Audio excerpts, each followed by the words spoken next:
naik penyidikan. Jadi saran saya, saudara dampingi saja klien saudara. Gak usah ngajari saya, hukum. Penyidikan sekarang Jelas. sudah banyak yang dihentikan, muncul SP3. Ya kalau begitu saudara lakukan. Saudara lakukan aja bagaimana meng-SP3-kan laporan kami itu saja. Kenapa? Fakta ya, Bambang Tri, Anda dampingin masuk.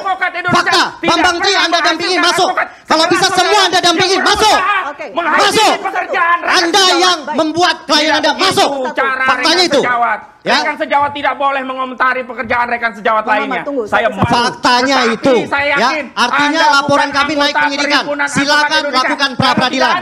Ya, silakan lakukan pra peradilan. Jadi ini sudah selesai, ya. Pemeriksaan terhadap saya selaku pelapor yang mewakili daripada Pradi Bersatu sudah selesai.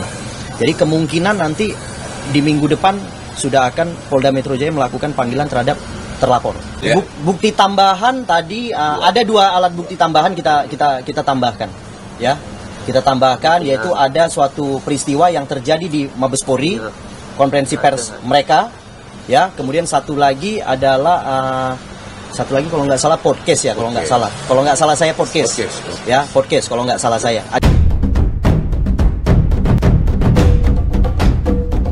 Ini adalah deklarasi perang semesta dari Saudara Joko Widodo terhadap seluruh rakyat Indonesia. Dengan senang hati saya masuk lapas. Ya, kecuali ada people power gitu ini. Ini perjuangan. Ini perjuangan. Dari Malaysia saya di hitman. Mana ijazah aslinya? Akan saya hadapi sampai titik darah penghabisan. Allahu Akbar.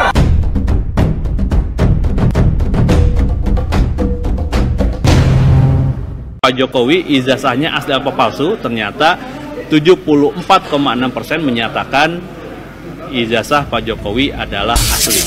Oleh karena itu saya minta teman-teman TPWA yang di Indonesia, karena ini situasinya saya kan di luar negeri, sedang juga pemulihan kesehatan, ya.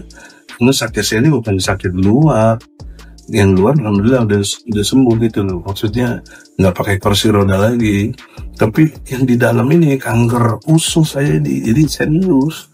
Dari Melbourne malam ini saya bersama Profesor Dr.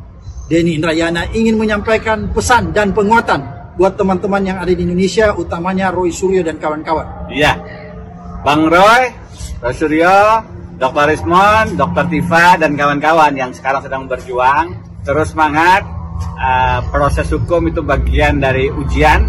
Saya dan Bang Abraham Samad pernah pada posisi itu, dan kita tentu harus melawan kriminalisasi yang mengganggu sikap-sikap kritis sebagai warga negara. Terus berjuang, kita akan terus memberikan dukungan. Terima kasih. Selamat malam. Abraham Samad, setelah mengetahui bahwasanya nama Abraham Samad ya termasuk salah satu calon tersangka di kasus ijazah Bapak Joko Widodo, maka Abraham Samad langsung terbang ke Melbourne. Abraham Samad mungkin mengikuti jejak dari Egy Sujana. Kata si Abraham Samad, dari Melbourne malam ini saya bersama Profesor Dr.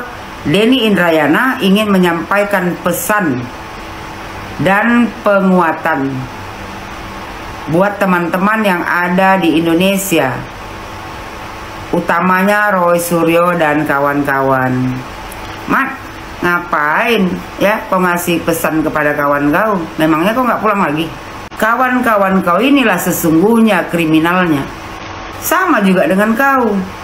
Ya, masalah kau aja belum selesai. Sampai hari ini udah 10 tahun. Buat seluruh Indonesia, Denny Indrayana ini pada tahun 2011 ya, dia menjabat sebagai Wakil Menteri Hukum dan HAM.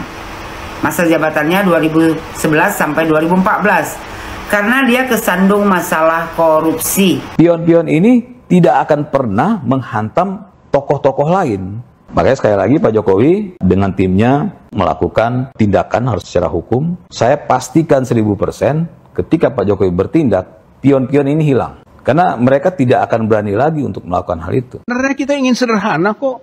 Yaitu Jokowi tunjukkan saja aslinya, nggak usah pakai pengadilan tadinya mas. Case close, nggak ada pengadilan juga, nggak perlu tunjukkan ke publik Karena kita sedang menyampaikan aspirasi publik. Ini yang bisa dipidanakan. Makanya Pak Jokowi mempidanakan mereka. Mereka tuh pengecut semua. Satu aja atau dua aja di proses hukum. Yang lain langsung pegang burung semua. Penakut semua. You name it ya. Mereka tuh para penakut semua. 2 orang aja di proses hukum. Diam semua. Tapi problem seriusnya, saya bertanya kepada Prabowo Subianto yang terhormat. Sahabat saya bos dia. Saya 2 kali lawyer dia, 2014, 2019, bahkan saya dipenjara gara-gara bela Prabowo. Yang lepasin saya Dasko tuh. Tapi 41 malam juga saya dikurung. Egy itu pernah saya kenal dia. Senior saya dia tuh. Egy Sujana maksudnya? Iya, pernah saya cabut ini saya, karena udah tua dia. Saya laporkan ke Bareskrim. Datang ke Bareskrim ke rumah saya, Pak Noran perlu dilanjut nggak si Egy ini? Saya bilang, janganlah, ini kasihan ini.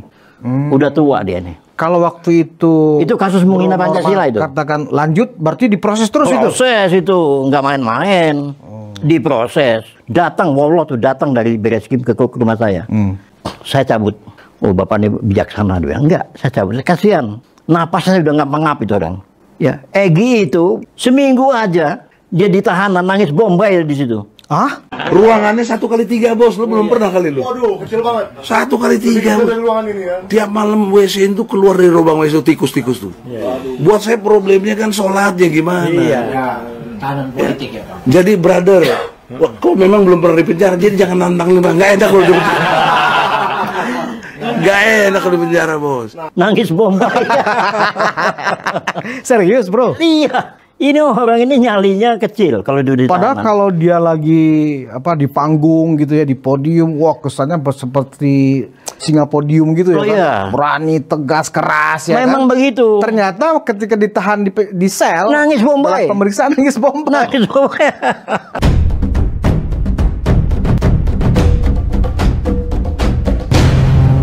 Biasanya kita tuh kalau ngelamar pekerjaan Pak di interview Pak. Biasanya itu kalau kita di interview Pak langsung ke CV. Sekolahnya di mana, lulusan mana, pekerjaannya apa, kemampuannya apa, kemarin bertanggung jawab kemana. Terus ujung-ujungnya kan kemarin digaji berapa. Sehingga gaji sekarang kan pastinya bisa dikasih lebih tinggi. Kelihatannya sekarang ini agak sulit Pak. Sampai dalam interview itu kita sampai di level pengalaman kerjanya apa. Karena begitu sampai di ijazah Pak, ini kelihatannya agak lama nih. Mesti telepon Roy Suryo dulu, ini asli atau tidak ini ijazah? Kita jangan bahas organisasi. Faktanya adalah karena saya berkeinginan memenjarakan Pak Roy. Intinya itu aja. Saya berkeinginan memenjarakan Pak Roy. Itu aja intinya, Bu. Saya berkeinginan memenjarakan Pak Roy. Jelas kan omongan saya kan? Jelas ya? Ibu gugat. Ibu merasa tadi saya tidak ada. Mungkin gugat peradilan. Boleh menggugat peradilan kan? Karena sudah tak penyidikan kan? Jangan seperti itu Anda ya. Jadi ada 2 yang saya tambahkan. Seperti itu, udah saya serahkan dan sudah dilakukan penyitaan terhadap alat bukti yang saya serahkan. Oke, ada tambahan pertanyaan? Ada tambahan pertanyaan? Jadi tadi disampaikan oleh penyidik untuk saksi pelapor sudah selesai, nantinya tinggal saksi terlapor diperiksa. Kemungkinan minggu depan akan dipanggil terlapor. Minggu depan? Minggu depan ya. Dijatuhkan vonis bersalah. Salah sekali. Ya kan? Anda nggak mengerti. Loh, pengadilan menjatuhkan vonis bersalah untuk itu. Makanya sama yang sekarang. Anda nggak mengerti. Saya pengacaranya jadi nggak benar. Nggak benar. Itu tidak benar. Ini forumnya saya mengatakan tidak benar. Baca lagi. Baca lagi ya. Jangan ngomong dulu. Nanti konyol jadinya. Makanya Anda konyol. Bapak Ibu Makanya Anda nggak paham. Klien saya sudah dihukum. Anda masih mau menang di sini. Satu-satu biar pemirsanya mengerti. Makanya karena kekonyolan Anda. Jadi ini penyesatan. Bukan ini orang suka menyesatkan gini. Makanya yang menyesatkan Sylvester. Lo nggak mungkin dong saya menyesatkan. Saya bukan tertuduh. Anda akan jadi narapidana. Gila. Jadi saya kasih tahu ya. Saya kasih tahu ya. Saya keberatan. Statusnya terlapor. Dasarnya apa? Jadi saya kasih tahu ini. Anda akan menjadi narapidana. Sebentar. Satu-satu. Sebentar. Bang Sylvester tetap di sana. Ibu Kurnia. Ibu.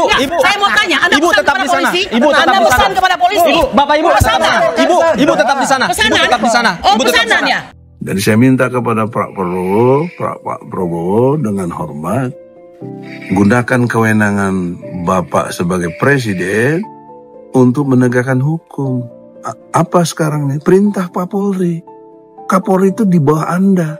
bisa diperintah oleh Anda sebagai presiden. Jaksa di bawah Anda, Jaksa Agung, bisa diperintah juga. Suruh bisa eksaminasi, tapi yang paling utama nggak usah itu. Maksud saya perintah saja, tingkatkan menjadi penyidikan. Jangan dihentikan penyelidikan, justru ditingkatkan. Dan supaya lengkap keterangan alat bukti, jadikan Jokowi itu terdakwa. Tersangka dulu, kemudian diproses oleh jaksa menjadi terdakwa. Baru sempurna, baru diadili. Kalau mau jalan pintas. Tapi saya sudah bilang di pengadilan juga. Kepada Otto juga saya sampaikan. Sudahlah, kalau kau punya ijazah asli Jokowi, tunjukkan. Case close, saya bilang. Nggak perlu berlarut-larut, case close. Tutup kasus. Kalau memang asli, saya ulangi lagi. Kalau memang asli, ya berarti Jokowi benar. Kita yang keliru. Lembaga Survei Indonesia LSI Denijia baru saja merilis hasil penelitiannya terkait respon masyarakat terhadap isu ijazah Jokowi yang dituding palsu. Survei dilakukan pada 28 Mei sampai 12 Juni di seluruh wilayah Indonesia dengan teknik wawancara tatap muka menggunakan kuesioner dengan metodologi multi-stage random sampling. Hasilnya sungguh di luar nurut. Jokowi.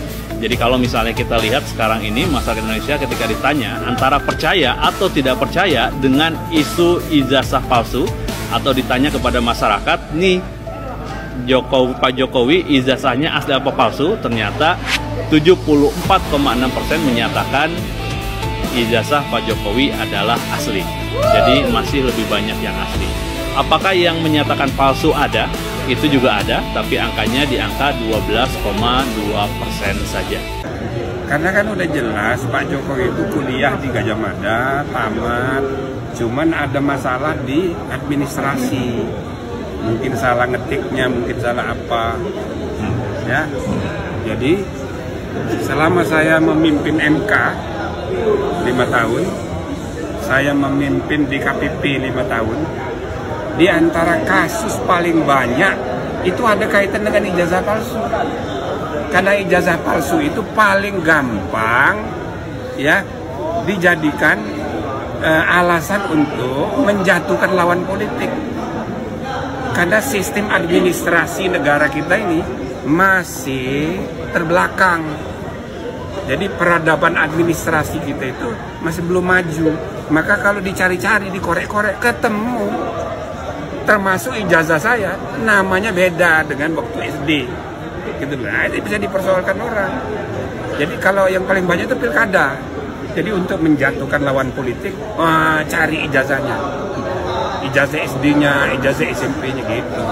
Anda nggak ada hak untuk tanya ke saya. Pertanyaan Bang Silvi. Saya ada hak karena apa? Anda udah membohongi masyarakat, membohongi bangsa kita dengan penelitian yang nggak jelas yang Anda lakukan. Asli atau palsu nggak perlu kemudian ditanyakan kapan palsunya. Ini saya dari Hong Kong. Saintis yang abu. Ditanya di pengadilan, di luar daripada peradilan dia tidak berhak memberikan statement apapun. Tidak seperti itu. Tapi kalau ini kalau teman-teman wartawan bertanya, teman-man wartawan bertanya dan lain sebagainya itu menurut Anda tidak boleh? Tidak boleh. Ya tidak boleh. Tidak boleh. Karena ada yang dia penjahat, harus dihukum. Sylvester juga harusnya dihukum. Harus dihukum. Orang ini harus dihukum. Makanya pengadilan memutuskan dia bersalah. Dihukum juga. Saya tegaskan kepada penyidik Kamnek bahwa kami tidak bisa menunggu lagi, ini sudah terlalu lama. Terus kemudian jangan pernah menunda lagi panggilan terhadap para terlapor yang lebih tajam gitu, karena ini sudah cukup kok. Kita udah bolak-balik kan, kita udah capek lah. Cukup lah, alat buktinya banyak banget sudah. Ketika dia diperiksa baru lakukan penetapan tersangka sebagai terlapor. Nah makanya kami meminta lakukan kebiasaan metode-metode dia Jumat Keramat biar cepet naik, biar naik penetapannya berubah gitu loh, tersangka ya.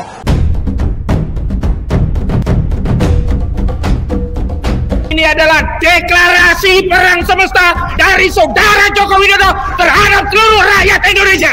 Dengan senang hati saya masuk lapas. Ya, kecuali ada people power kita ini. Tadi Jokowi. Ini perjuangan. Ini perjuangan. Dari Malaysia saya di hitman. Mana ijazah aslinya? Akan saya hadapi sampai titik darah penghabisan. Allahu Akbar.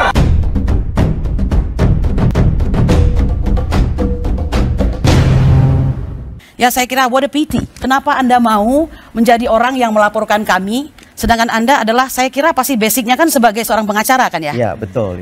Dari Pradi Bersatu. Dari Pradi Bersatu. Ya di awal-awal tuh dikatakan Pradi Bersatu yang mengadukan, ternyata nggak ada Pradi Bersatu.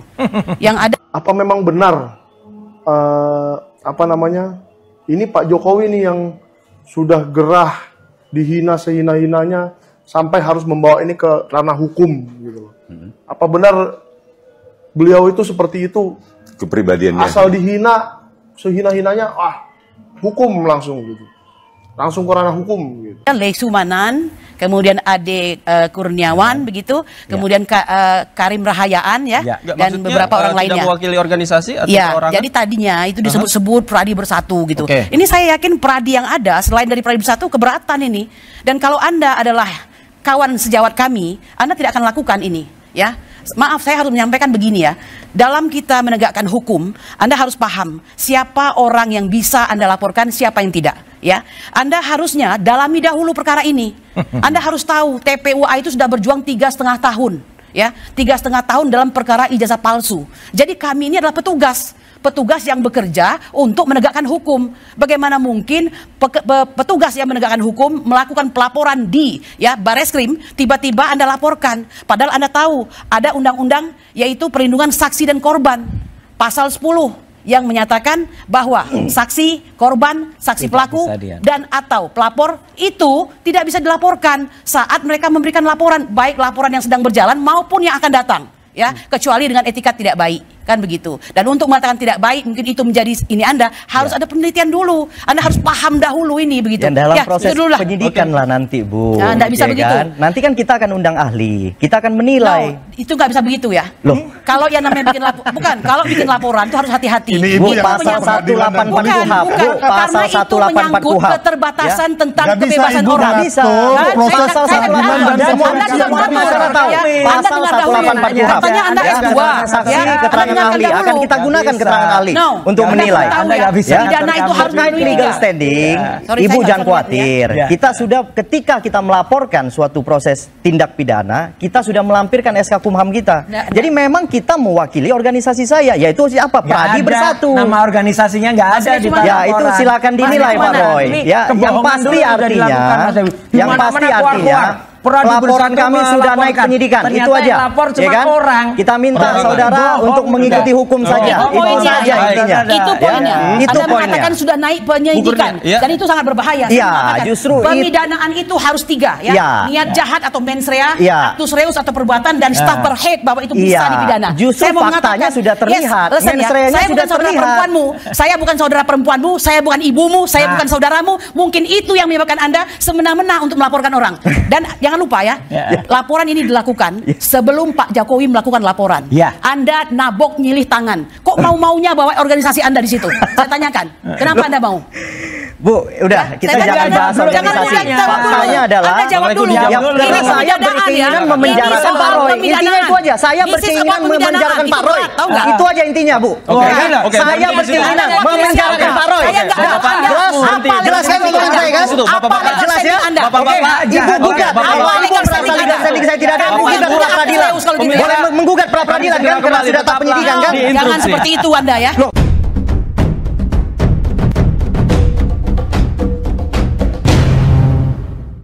Oleh karena itu saya minta teman-teman TPUA yang di Indonesia, karena ini situasinya saya kan di luar negeri, sedang juga pemulihan kesehatan ya. Karena sakit saya ini bukan sakit luar, yang luar alhamdulillah udah sembuh gitu loh. Maksudnya nggak pakai kursi roda lagi, tapi yang di dalam ini kanker usus saya ini, jadi serius.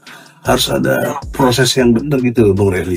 Jadi karena itu fitnah-fitnah yang buat kita ini adalah satu fitnah keji, terutama kok yang saya heran institusi polisi yang begitu besar, Saya tahu kapasitas ini orang-orang masyarakat terpelajar. Kan saya tahu Egy, saya tahu si Roy Suryo, saya tahu yang 1, 2, 3 juga yang lain kan saya tahu. Kapasitasnya saya ngerti. Kenapa tiba-tiba kayak begini? Kali-kali undanglah. Kasih duduk 5-6 orang di sini, saya sendiri nanti. Malulah kepada semua flora dan fauna yang ada di muka bumi di Republik ini. Malu dong.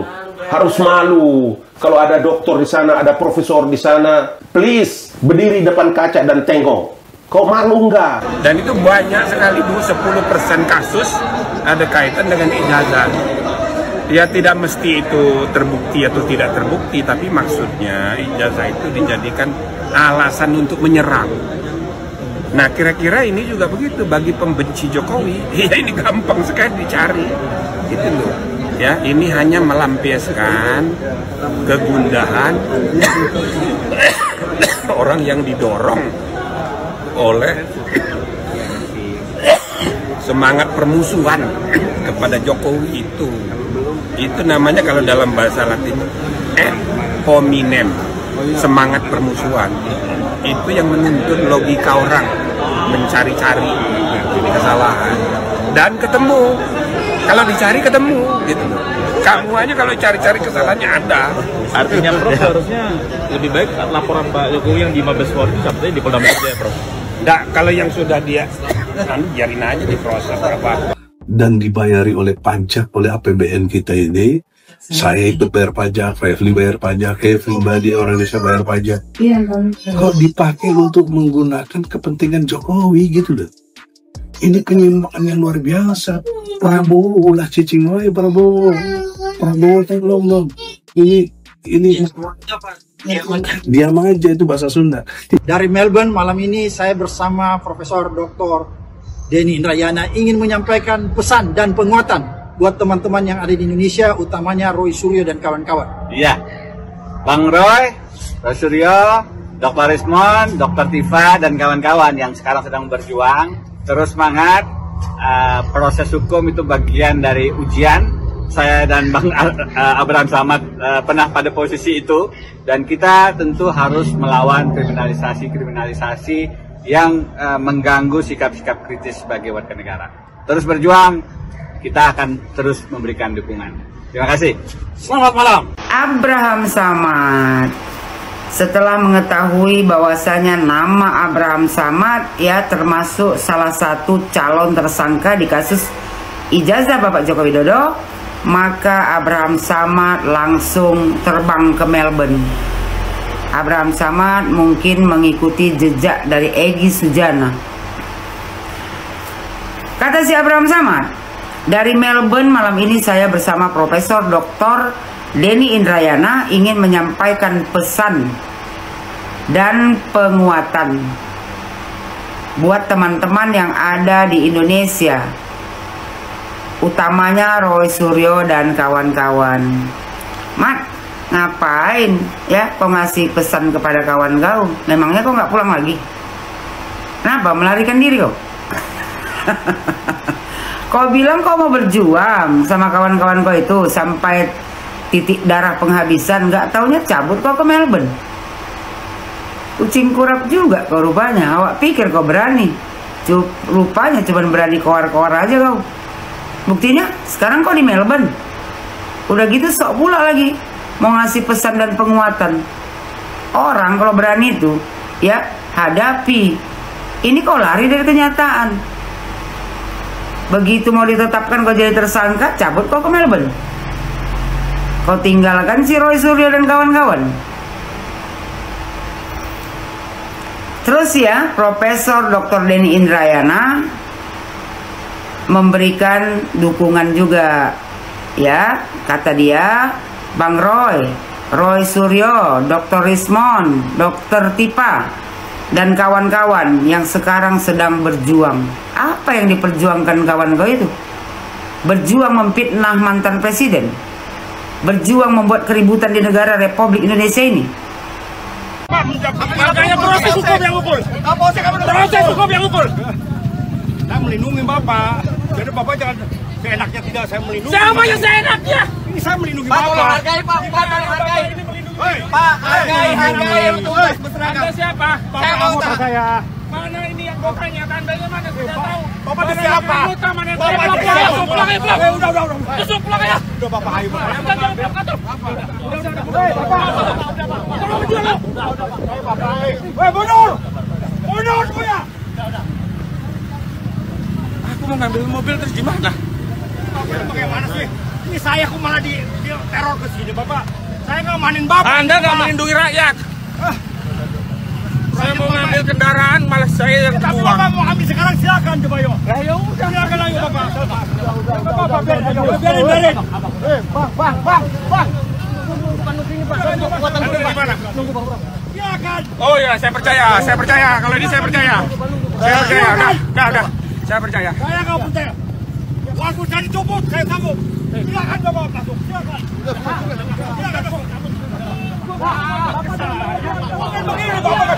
Iya, saya kawal. Oh, kamu waktu saya lapor ke Kapolri. Bukan. Lesto saya ke Prabowo. Ini Kapolri ada DDR. DDR saya proses nanti. Saya hafalkan nama kamu. DDR. Udah.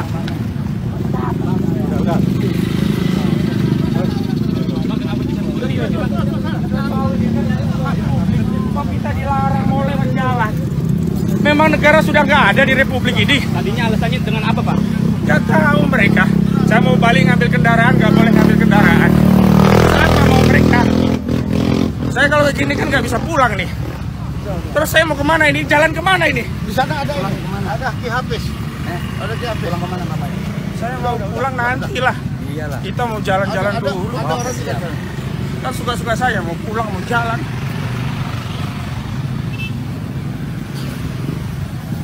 Saya tanya ke penuh. Ada yang punya minum nggak? Ada motor lagi saya. Ada di mobil depan. Haus saya. Allahu Akbar. Bisa disuruh jangan ribut. Siapa yang nyuruh? Jangan tahu ya. Gak ada jalan lain nggak lewat sana. Ngapain? Nggak usah pulang. Enggak. Cuma ngambil. Dibilang dia terus semangat. Proses hukum itu bagian dari ujian. Saya dan Bang Abraham Samad pernah pada posisi itu. Dan kita tentu harus melawan kriminalisasi yang mengganggu sikap-sikap kritis sebagai warga negara. Terus berjuang, kita akan terus memberi dukungan.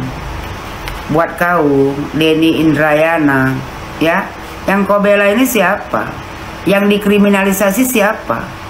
Kawan-kawan kau ini yang mengkriminalisasi ya Bapak Joko Widodo. Kawan-kawan kau inilah sesungguhnya kriminalnya. Sama juga dengan kau. Ya, masalah kau aja belum selesai. Sampai hari ini udah 10 tahun. Bos seluruh Indonesia, Denny Indrayana ini pada tahun 2011 ya, dia menjabat sebagai Wakil Menteri Hukum dan HAM. Masa jabatannya 2011 sampai 2014. Karena dia kesandung masalah korupsi. Dia itu kesandung masalah korupsi, yaitu sistem payment gateway untuk pembayaran paspor di Kemenhumkam.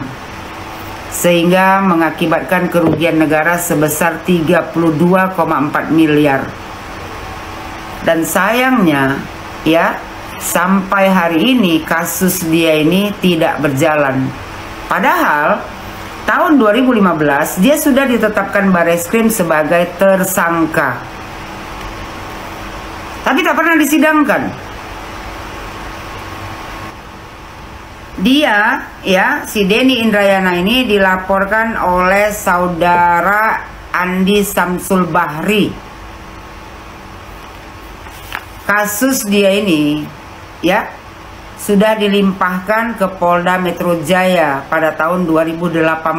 Tapi kasusnya ini tidak berjalan sampai hari ini. Orangnya sudah lengser kok, masih dikejar. Sekarang bapaknya, anaknya juga melakukan hal yang sama. Itu bisa dimaksud. Kita anak kandung Indonesia. Oleh karenanya kita paling berhak berjuang, betul. Joko Widodo harus dipenjara di Nusa Kambangan kan. Gantung!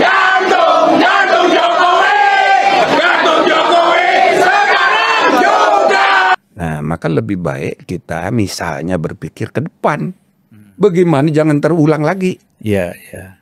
Ya kan? Nah, gitu loh. Supaya jangan larut ke keluhan kepada